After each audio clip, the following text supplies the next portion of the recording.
Hello, my name is Lindsay and I am a registered dietitian at North Kansas City Hospital, and today we're going to be talking about nutrition and cholesterol. This is part 2 of the Healthy Changes for Your Heart series. To start off, we are going to be talking about what is cholesterol. Cholesterol is a soft, fat-like waxy substance found in the bloodstream and in all of your body cells. It is very similar to candle wax. The body does need cholesterol, but too much cholesterol can increase your risk of heart disease and stroke. We need cholesterol to provide structure to our cells in our body, and it is used to manufacture hormones and vitamin D within the body.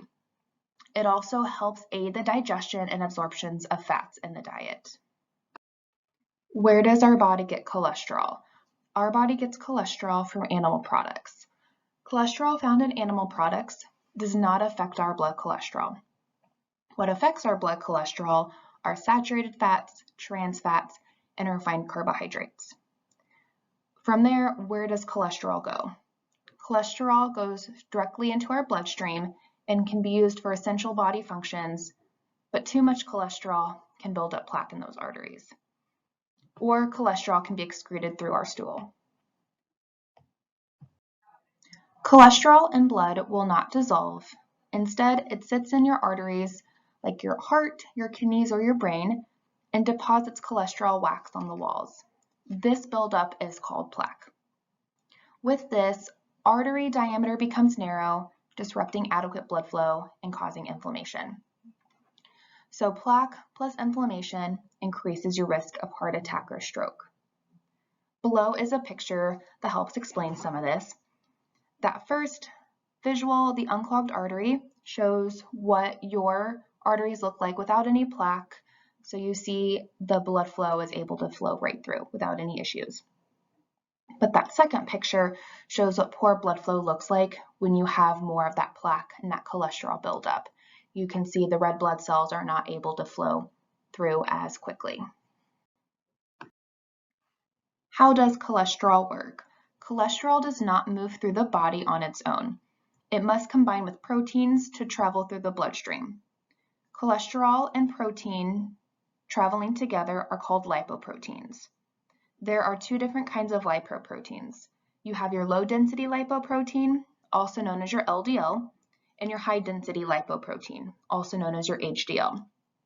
You may have heard LDL and HDL from your doctor while talking about your lab work. LDL versus HDL. LDL cholesterol allows cholesterol wax to enter the arteries and deposit cholesterol wax on walls to form plaque, which narrows diameter to blood flow. This is known as your bad cholesterol because we do not want high amounts of LDL cholesterol. Then you have your HDL cholesterol. Your HDL cholesterol takes LDL cholesterol wax out of the blood and exits it through the stool. This is known as your good cholesterol because we want to get rid of that LDL. And together, your LDL cholesterol and your HDL cholesterol is what makes up your total cholesterol. Triglycerides. Triglycerides are a type of fat in the blood that comes from food you eat. Most triglycerides are made by your body from excess refined carbohydrates, like your prepackaged foods like cookies, cakes, pies, juice, sugar, candies, and white breads and white pastas. Saturated fat is often blamed as the main dietary cause of heart disease, but too many refined carbohydrates are a culprit too. What should your cholesterol levels be? We want your total cholesterol to be less than 200. Borderline high cholesterol is 200 to 239, and high cholesterol is greater than 240. For high protection against heart disease, we want your HDL cholesterol to be greater than 40 in men and greater than 50 in women. Desirable or optimal LDL cholesterol would be less than 100. Undesirable cholesterol is 100 to 129. Borderline high LDL cholesterol is 130 to 159. High LDL cholesterol is 160 to 189.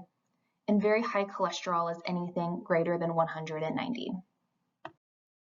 For protection against heart disease, we want your triglycerides to be less than 150.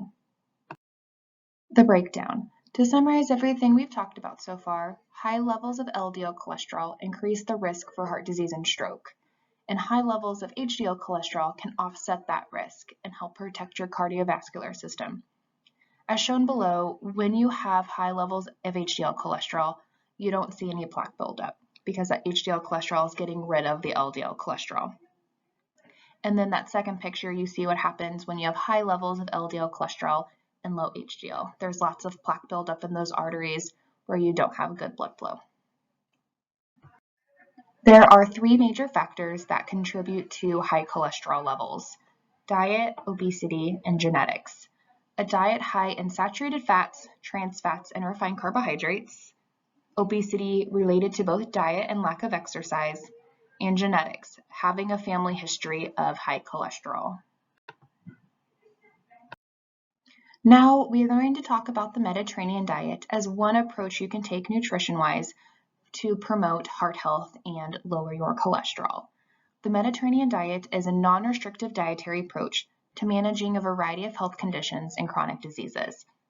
Research shows this is one of the most long-term sustainable eating patterns, meaning no more yo-yo dieting with long-term health benefits. What is the Mediterranean diet? The Mediterranean diet incorporates food traditions of countries bordering the Mediterranean Sea. It is high in fruits, vegetables, whole grains, beans, and legumes. It has a lot of anti-inflammatory properties and is very antioxidant rich. Some of the benefits include lowers cholesterol and promotes heart health, improves inflammatory conditions such as rheumatoid arthritis, helps maintain a healthy weight, and reduces the risk of Parkinson's disease, type 2 diabetes, Alzheimer's disease, and various forms of cancer. Here are some basic nutrition tips to also incorporate into the Mediterranean diet. Each day, eat 3 small meals and 1 to 3 snacks spaced evenly apart. Try not to skip meals or snacks, and have a snack if meals are spaced more than 4 to 5 hours apart. Eat a variety of foods and colors, select foods high in fiber frequently, and monitor portion sizes to avoid overeating.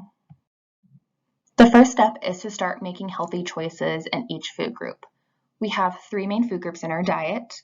These are also called macronutrients. We have our carbohydrates, our proteins, and our fats. Protein comes from any kind of meat, eggs, fish, cheese, peanut butter. We need protein in the diet because it's required for tissue repair, building lean muscle mass, immune system function, and many other things in the body. Fats come from all of your oils, butter, margarine, salad dressings, nuts, seeds. We need fats in our diet because it's a slow burning source of energy, and we also need it to absorb several vitamins. Carbohydrates come from your bread, rice, pasta, all of your fruits, milk, yogurt, and then your 3 starchy vegetables, your peas, your corn, your potatoes, and a lot of your sweets. The primary function of carbohydrates is to provide energy for the body, especially the brain and nervous system. Below are 8 great tips to help you incorporate the Mediterranean diet into your lifestyle, and we will talk more about each one of these. The first step is to eat lots of vegetables. Number 2, change the way you think about meat. Number 3, eat seafood twice weekly. Number 4, cook a vegetarian meal 1 night per week. 5, enjoy some dairy products. 6, use good fats. 7, switch to whole grains. And number 8, eat fruit. The first step is to eat lots of vegetables. The goal is at least 2.5 cups daily, and wanting to focus on your non-starchy vegetables. The 3 starchy vegetables are your peas, your corn, your potatoes. Your non-starchy are pretty much anything besides those 3, like your lettuce, tomato, cucumber, broccoli, spinach, carrots, kale, and so forth. Try to focus on your dark green leafy vegetables because these have a lot of anti-inflammatory properties. You can do fresh, you can do frozen, you can do canned vegetables.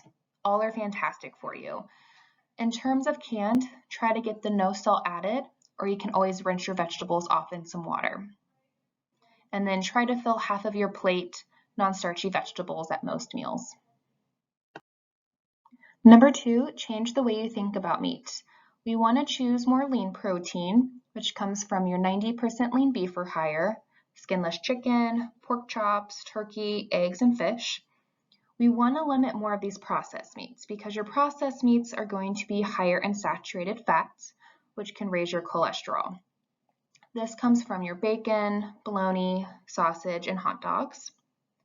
Try to trim that visible fat on the meat and choose more lean cooking methods like bake, broil, grill, steam, and poach, and trying to limit frying foods. And another tip is choosing the round and the loin cuts of meat. Number 3, eat seafood twice weekly, trying to focus on fatty fish like tuna, salmon, trout, sardines, and herring, because it's very beneficial for your brain and heart health, since there are more omega-3 fatty acids. Number 4, cook a vegetarian meal 1 night a week. Think about vegetables, beans, and whole grains as protein sources.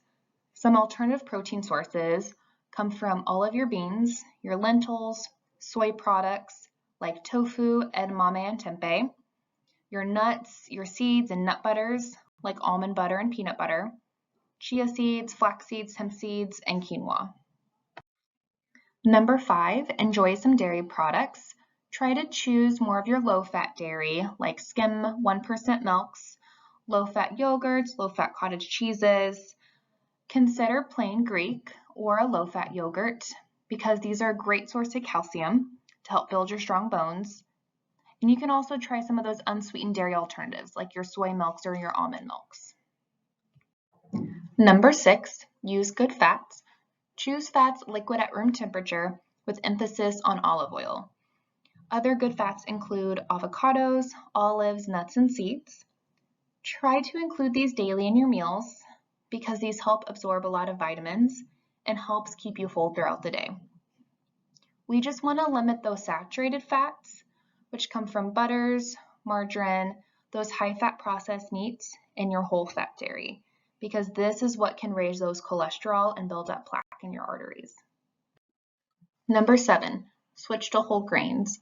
Choose whole wheat or whole grain as the first ingredient on the food label. Whole grains are a better source of vitamins and minerals than the white and refined products. There's more iron, fiber, and B vitamins.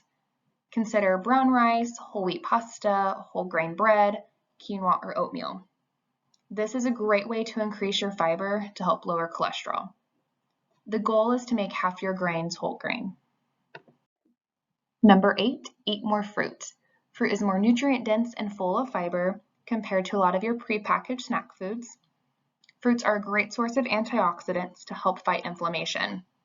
Try to focus on variety because all your fruits are going to be different with different vitamins, minerals, and benefits. So just trying to get that variety in. You can add fruits to any meals or any snacks. Try grilling for a new twist. And your fruit can be fresh, frozen, or canned. Just like those vegetables, they're all fantastic for you. But when it comes to fruit, try to do canned fruit in water or canned in its own fruit juice. We've talked a lot about fiber so far. So more specifically, fiber contributes to digestive health, helps keep bowel movements regular, increases fullness, and regulates blood sugars. Specifically, it lowers your LDL cholesterol, which is that bad cholesterol we want to limit. So with that being said, try to select high fiber foods frequently. You get fiber from your whole grains, beans, legumes, all your fruits and vegetables. Strive for a goal of 25 to 30 grams of fiber a day or as tolerated. You do not have to count your fiber, but that's the recommended amount. If you are interested in increasing your fiber, it is recommended to increase your fiber slowly and drink plenty of water, because if we try to eat too much fiber too quickly, we're going to have some bad GI side effects. If you are also interested in increasing your fiber, add some movement in there as well. Consider a Metamucil supplement if getting enough fiber is hard for you, but focus on food first. The Myplate Method is a really great tool that you can use to help you incorporate a lot of the things we've talked about so far. But the Myplate Method also can help you monitor your portion sizes and just remind you what foods to have on your plate at most meals. We want to try to make about 1/4 of our plate some sort of whole grain. Another 1/4 of our plate would be a lean protein. And then a fourth of your plate would be some non-starchy vegetables. And then the other fourth of your plate, any kind of fruit. And a serving of low-fat dairy on the side. Hydration. We want to make sure we're staying plenty hydrated because this is going to increase your energy, help keep you full throughout the day, and relieve constipation. So we want to develop a plan to make sure we're maintaining our fluid intake, whether that's you carry your water bottle with you throughout the day or even using a straw. The recommended goal is about 64 ounces or 8 cups a day or more. If you're not a big water person or if it's hard for you to drink a lot of water, try adding Crystal Light, Mio, any of those water enhancers to your water. You can even do Propel, Gatorade Zero, lemon, or all those carbonated waters. Other considerations with staying hydrated, we just want to limit a lot of those sugar-sweetened beverages. Watch out for those liquid calories and added sugar. Below is a picture that gives you an idea of how much sugar is added to a lot of our drinks. There's about 16 teaspoons of added sugar in your sodas, about 10 teaspoons of added sugar in your fruit juice, 15 teaspoons of added sugar in your sports drinks, and about 9 teaspoons of added sugar in those energy drinks. So just trying to limit those and focus on drinking more water. Alcohol. Consume alcohol in moderation. Per day, it is recommended 1 glass for women and 2 glasses for men. And switch to red wine if you can, because there are more antioxidants and benefits in red wine. A serving is 1.5 ounces of liquor, 5 ounces of wine, and 12 ounces of beer. If you do not already drink alcohol, it is not recommended to start, but if you do drink alcohol, these are the recommendations. Physical activity is a big part of the Mediterranean diet, trying to focus on being more active with the goal of 150 minutes a week. Being active also increases your HDL cholesterol, which is that good cholesterol we want high, because the more of this, the more it's going to get rid of that LDL and plaque in your arteries. Anytime you're moving your body, that counts as exercise.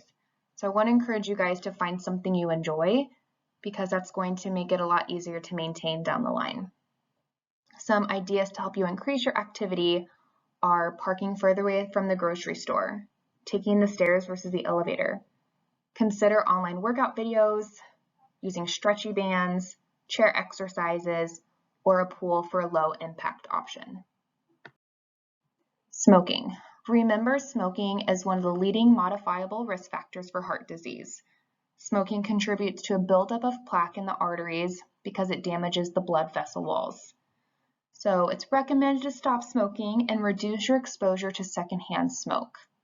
And quitting smoking can increase your HDL cholesterol by up to 10%. I know we have talked a lot about nutrition today, so I wanted to summarize some of the key points for you guys to take home today. Remember, think Mediterranean. Focus on lots of fruits and lots of vegetables, lean protein, low-fat dairy, choosing whole grains and healthy fats, staying plenty hydrated, and adding physical activity to promote heart health and lower cholesterol. A new you. You have already made the first step by being here and listening to this presentation and wanting to learn about nutrition and make changes. But remember, change occurs slowly. Set small, measurable goals that are practical for you. And don't expect perfection, because we do not have to be perfect when it comes to our nutrition, just most often when we can. And the good thing is, what is healthy for you is also healthy for your whole entire family. Take charge of your health, because you can do it. I have attached a bunch of websites that you guys can go to for endless snack ideas and endless recipes on how to incorporate some of the things we've talked about today. Thank you guys for letting me talk to you today about nutrition. If you have any questions, you can always give me a call or an email. If you are interested in seeing a registered dietitian, all you need is a referral from your doctor.